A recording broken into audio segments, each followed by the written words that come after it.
వృద్ధ కణాల ఊడ్చివేత. వృద్ధాప్యాన్ని ఆపితే, ఆ మాటకొస్తే వెనక్కి తిప్పితే, మనకు అసాధ్యమేమోగాని శాస్త్రవేత్తలు తలచుకుంటే కానిదేముంది? యాంటీబయాటిక్ మందుల ఆవిష్కరణతో ఇన్ఫెక్షన్ మరణాలను గణనీయంగా తగ్గించి, ఫలితంగా జీవనకాలాన్ని పెంచిన శాస్త్రరంగం ఇప్పుడు ఆయుష్ను పెంచటం మీద దృష్టి సారించింది. వయసు మీరే ప్రక్రియను అర్థం చేసుకునే దిశగా పురోగతి సాధించింది. వ్యాధికారక కణాలను నిర్మూలించగల మాత్రలను కనుగొనటం దగ్గరి నుంచి జెల్లీఫిష్ పునరుజ్జీవనం వెనక రహస్యాలను ఛేదించటం వరకు శాస్త్రవేత్తలు ఎన్నెన్నో ప్రయత్నాలు చేస్తున్నారు. వానపాములు, కోతుల వంటి జంతువులను ఎక్కువ కాలం ఆరోగ్యంగా జీవించేలా చేయగలుగుతున్నారు. ప్రస్తుతానికి చాలా పరిశోధనలు ఎలుకల వరకే పరిమితమైనప్పటికీ వీటిల్లో కొన్నైనా త్వరలోనే మనుషుల మీద ప్రయోగ పరీక్షల దశకు చేరుకోవచ్చని ఆశిస్తున్నారు. అన్నీ సవ్యంగా సాగితే మరో 10 ఏళ్లలోనే వీటి ఫలితాలను చవిచూసినా ఆశ్చర్యపోనవసరం లేదు. మరణాన్ని జయించలేకపోయినా ఎక్కువ కాలం ఆరోగ్యంగా జీవించొచ్చన్నది నిస్సందేహం. అలాంటి కొన్ని ప్రయత్నాలు ఇవిగో. శరీరం వెలుపల కణ విభజన నిరంతరం కొనసాగుతుందని ఒకప్పుడు భావించేవారు.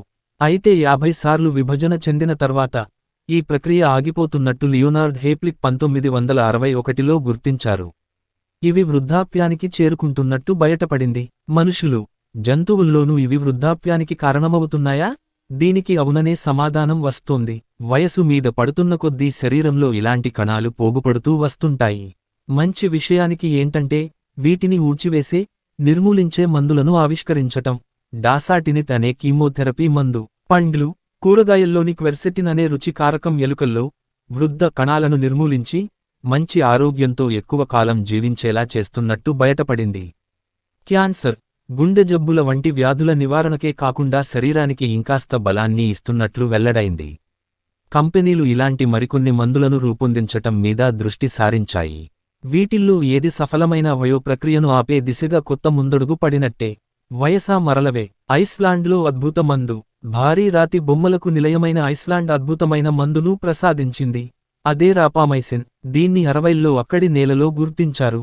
బ్యాక్టీరియా జాతులతో పుట్టుకొచ్చే ఇది క్యాన్సర్ చికిత్సలకు, రోగనిరోధక శక్తిని అణచిపెట్టటానికి తోడ్పడుతుంది. అంతేకాదు, గతి తప్పిన ప్రోటీన్లను అడ్డుకుంటుంది. మన శరీరం సజావుగా పని చేయటానికి తోడ్పడే ప్రోటీన్లు గతి తప్పితే విషతుల్యాలుగా మారతాయి. అదృష్టం కొద్దీ మన శరీరంలో స్వీయ భక్షణ, ఆటోఫేజీ ప్రక్రియ కొనసాగుతూ ఉంటుంది. దీని మూలంగానే కణాలు గతి తప్పిన అణువులను దారిలోకి తేవటం, సరికొత్తగా తయారు చేయటం సాధ్యమవుతోంది. ఇక్కడే రాపామైసిన్ ప్రాధాన్యం సంతరించుకుంటోంది. ఇది గతి తప్పిన ప్రోటీన్లను ఊడ్చివేయటానికి కణాలకు అవసరమైన శక్తిని ప్రసాదిస్తుంది. ఇలా వయో ప్రక్రియను అడ్డుకుంటుంది.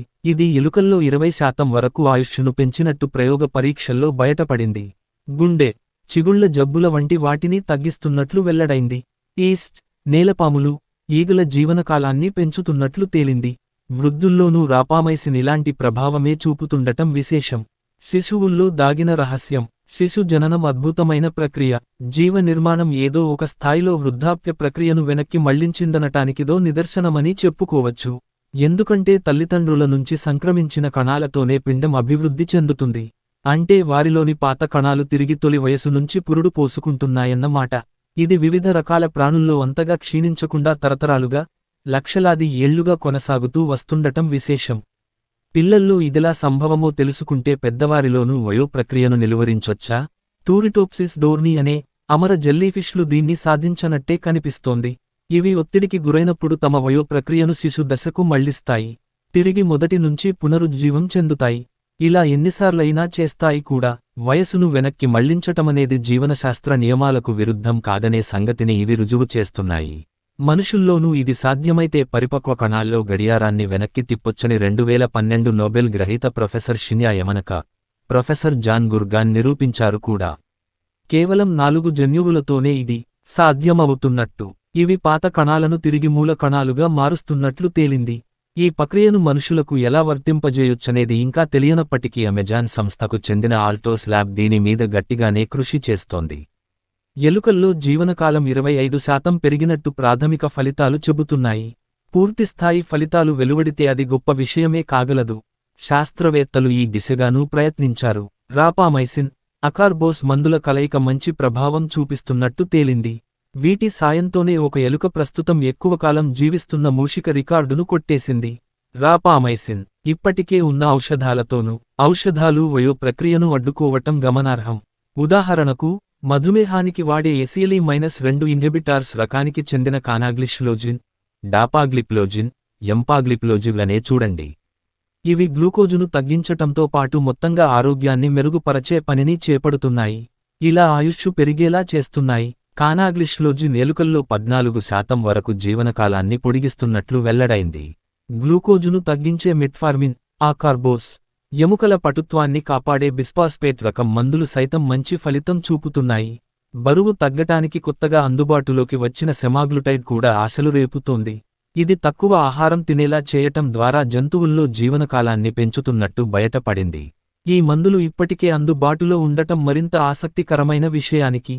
ఒక్కో మందుతోనే సమర్థ ఫలితాలు కనిపిస్తున్నప్పుడు అన్నింటికీ కలిపితే రక్తంలో గ్లూకోజు మోతాదులను అస్తవ్యస్తం చేస్తుంది. దీన్ని అడ్డుకోవటానికే అకార్బోస్ను జోడించారు.